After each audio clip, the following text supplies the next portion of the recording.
नमस्कार दोस्तों, मैं BS ठाकुर आपका MP टारगेट में स्वागत करता हूं।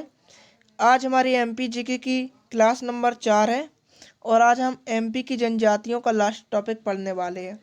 आज हमारा MP में जनजातियों वाला टॉपिक ख़त्म हो जाएगा। इसके बाद हम मंदिर स्टार्ट करेंगे। यदि आप हमारे चैनल पर पहली बार आए हैं तो हमारे चैनल को सब्सक्राइब कर लें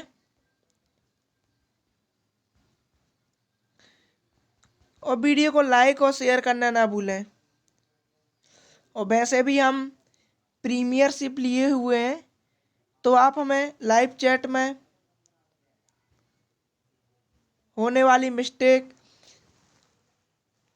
और आपको होने वाली परेशानी बता सकते हैं। हम आपको आंसर दे देंगे लाइव चैट में। ठीक है दोस्तों।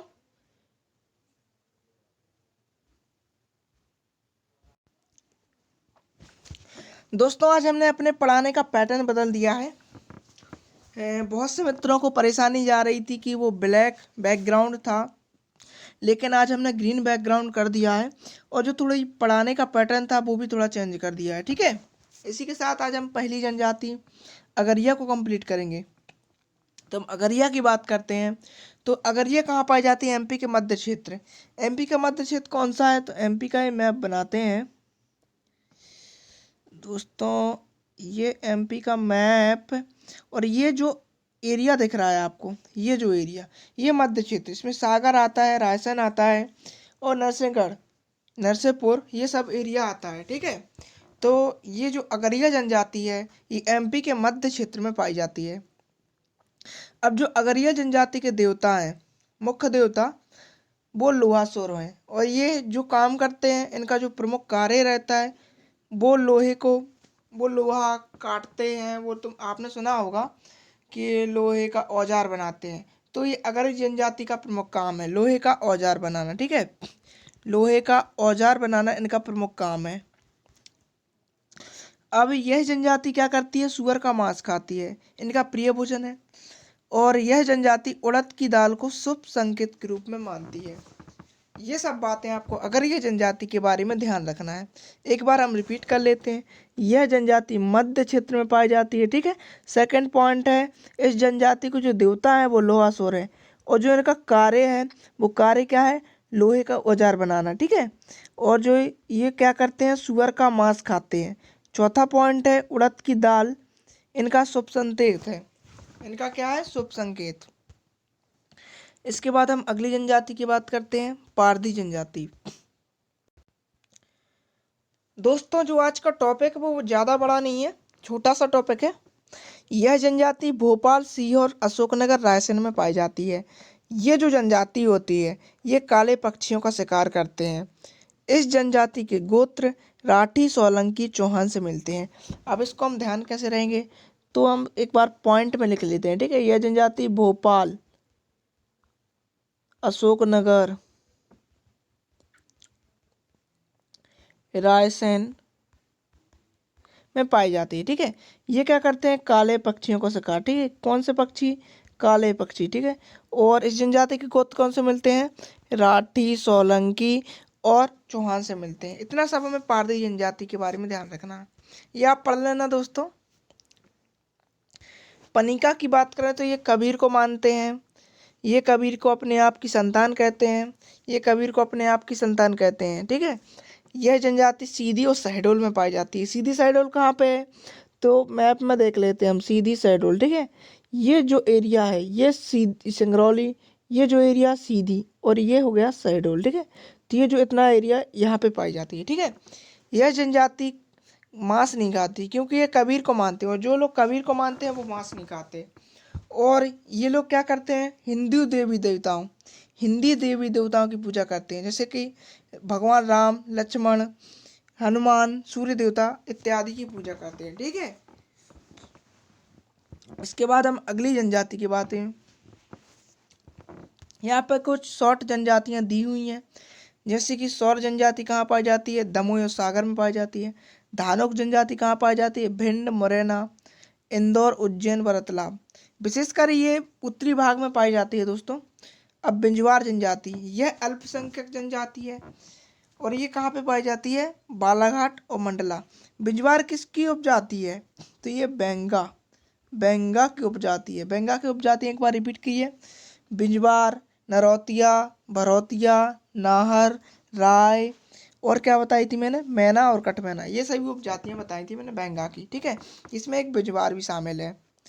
इसके बाद दोस्तों खैरा जनजाति की बात करते हैं। खैरा, खैर का एक वृक्ष होता है दोस्तों जो मध्य भारत में पाया जाता है। ठीक है, तो ये जनजाति भी मध्य भारत में पाई जाएगी। अब खैर का जो काम क्या रहता है? खैर से भैया हम कत्था निकालते हैं, तो उसी वजह से जो कत्था निकालते हैं जो व्यक्ति, ये जनजाति क्या करती है? कत्था निकालती है। तो कत्था निकालने के कारण इसे खैरावार कहा जाने लगा। ये जनजाति भिंड मुरैना में पाई जाती है। ठीक है, विशेषकर। लेकिन इसके अलावा शहडोल, सीधी, उमरिया में भी पाई जाती है। ठीक है, ये शॉर्ट सी जनजाति है, आप पढ़ सकते हैं दोस्तों। इसके बाद हम बात करते हैं उराव जनजाति की।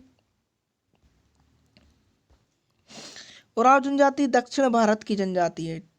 यह जनजाति एमपी में सीधी, शहडोल, सिंगरौली में पाई जाती है। यह भी बताया था मैंने दोस्तों आपको, एमपी में ये सीधी, सिंगरौली और शहडोली, ये जो एरिया है यहाँ पे उराव जनजाति पाई जाती है। ठीक है, यह जनजाति क्या करती है? मनुष्य जनजाति के पर्व कौन से हैं? तो सरना पूजा, कर्मा पूजा, कुल देवता पूजा इस जनजाति के प्रमुख पर्व हैं। अब इस जनजाति के कुछ नृत्य भी हैं, जैसे कि सरहोल, दुड़िया।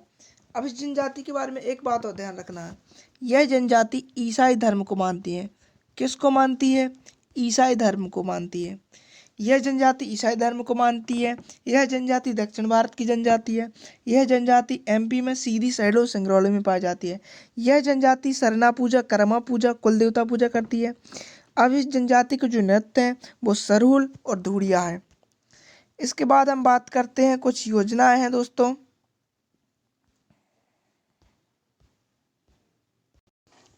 दोस्तों इस योजना दोस्तों इस जनजाति से संबंधित कुछ योजनाएं हैं जो आपको पढ़ लेना है, जिनके बारे में हम एक बार बता देते हैं। एक अरुणिमा योजना, ये उतनी ज़्यादा खास नहीं है लेकिन आप ध्यान रख लेना। एक जीवन ज्योति योजना, जीवन ज्योति योजना से क्या मतलब है? चिकित्सा से संबंधित है। ये किससे संबंधित है? चिकित्सा से, माने चिकित्सा की सुविधाएं जनजातियों को उपलब्ध कराई जाएंगी। ठीक है, ज्वाला योजना, ज्वाला योजना से मतलब क्या है? जो यौन से संबंधित महिलाएं होती है, यौन पीड़ित महिलाएं होती हैं जनजातियों में विशेषकर, उनको बचाना है, उनको इससे बचाना है, उसके लिए योजना चलाई गई। अन्नपूर्णा योजना, अन्नपूर्णा योजना में क्या होगा? जो किसान रहते हैं, किसानों को क्या दिया जाएगा? जो छोटे किसान रहते हैं उनको बीज उपलब्ध कराया जाएगा। ठीक है, अब कन्या साक्षरता योजना, जो जनजातियों की ये लड़कियां रहती हैं उनको साक्षर बनाने के लिए यह योजना लाई गई है। ठीक है, अब ये वसुंधरा योजना, तो वसुंधरा योजना में क्या होता है? वसुंधरा योजना में 10 लाख रुपए का ऋण दिया जाता है। कितने रुपए का? 10 लाख रुपए का, और बिना किसी ब्याज के। अब दोस्तों रुकावट के लिए क्षमा चाहता हूँ। इसके बाद हम पवन पुत्र योजना की बात करते हैं। तो पवन पुत्र योजना में क्या होता है? जो जनजाति के लोग रहते हैं तो इनको जो ऑटो रिक्शा रहते हैं, वाहन रहते हैं, तो वाहन खरीदने के लिए इसमें ऋण दिया जाता है और बिना किसी ब्याज के। ठीक है, मुफ्त ऋण। अब ये स्वावलंबन योजना क्या है? स्वावलंबन योजना, स्वावलंबन योजना में क्या किया जाता है दोस्तों? आपको इसमें ऋण मिलता है आपको बिना किसी ब्याज के। ठीक है, न्याय निकेतन योजना, न्याय निकेतन योजना के अंतर्गत आपको वकील उपलब्ध कराया जाता है, और यदि आपको वकील नहीं मिलता है तो आपके लिए कक्ष बना दिया गया है जो कि ST/SC वालों के लिए है। कन्या विवाह योजना, ST/SC में जो जनजातियों में महिलाएं होती हैं, जनजातियों में जो लड़कियां रहती हैं, उनके विवाह के लिए सरकार ने 5,000 रुपये का बंदोबस्त किया है। इनके विवाह कितने? 5,000 रुपये दे दिए जाएंगे। अब सिविल सेवा प्रोत्साहन योजना, MPPSC में यदि आप प्री क्वालिफाई करते हो तो आपको 25,000 रुपये का पुरस्कार दिया जाएगा गवर्नमेंट के द्वारा। अब ये शंकर साहेब पुरस्कार, ये जो 10वीं 12वीं के ये जो 10वीं और 12वीं माध्यमिक शिक्षा मंडल की परीक्षा होती हैं, यदि उसमें प्रथम द्वितीय तृतीय स्थान लाते हैं तो आपको सरकार द्वारा सम्मानित किया जाएगा। ये सभी योजनाएं थी दोस्तों। इसके बाद एमपी में कुछ रेडियो केंद्र जनजातियों के लिए स्थापित किए गए हैं, उनके बारे में भी जान लेते हैं। तो भारिया सामुदायिक स्वास्थ्य केंद्र छिंदवाड़ा में है, सहरिया सामुदायिक स्वास्थ्य केंद्र शिवपुरी में है, गौड़ सामुदायिक स्वास्थ्य केंद्र बैतूल में है, बेंगा सामुदायिक स्वास्थ्य केंद्र डिंडोरी और बालाघाट में। बेंगा जनजाति के 2 सामुदायिक स्वास्थ्य केंद्र हैं, डिंडोरी और बालाघाट में। ये सब था दोस्तों, इतना ही है। और आज हमने एमपी की सभी जनजातियों को पढ़ लिया है जो एमपी पीएससी में पूछी जाती है। एमपी पीएससी प्री में जो पूछी जाती हैं वो सभी जनजातियां हमने आज पढ़ ली हैं और उनसे संबंधित योजनाएं और सामुदायिक स्वास्थ्य केंद्र के बारे में जाना।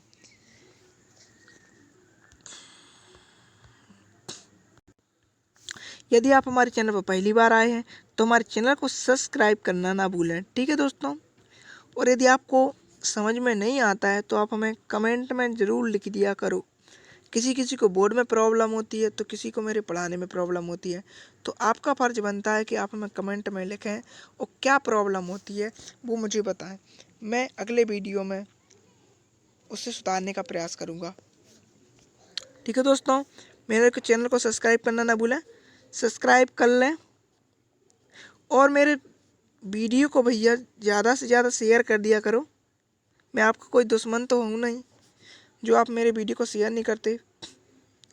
शेयर करो खुल के, समझ में नहीं आता तो भाई मत करो, शेयर कर दो।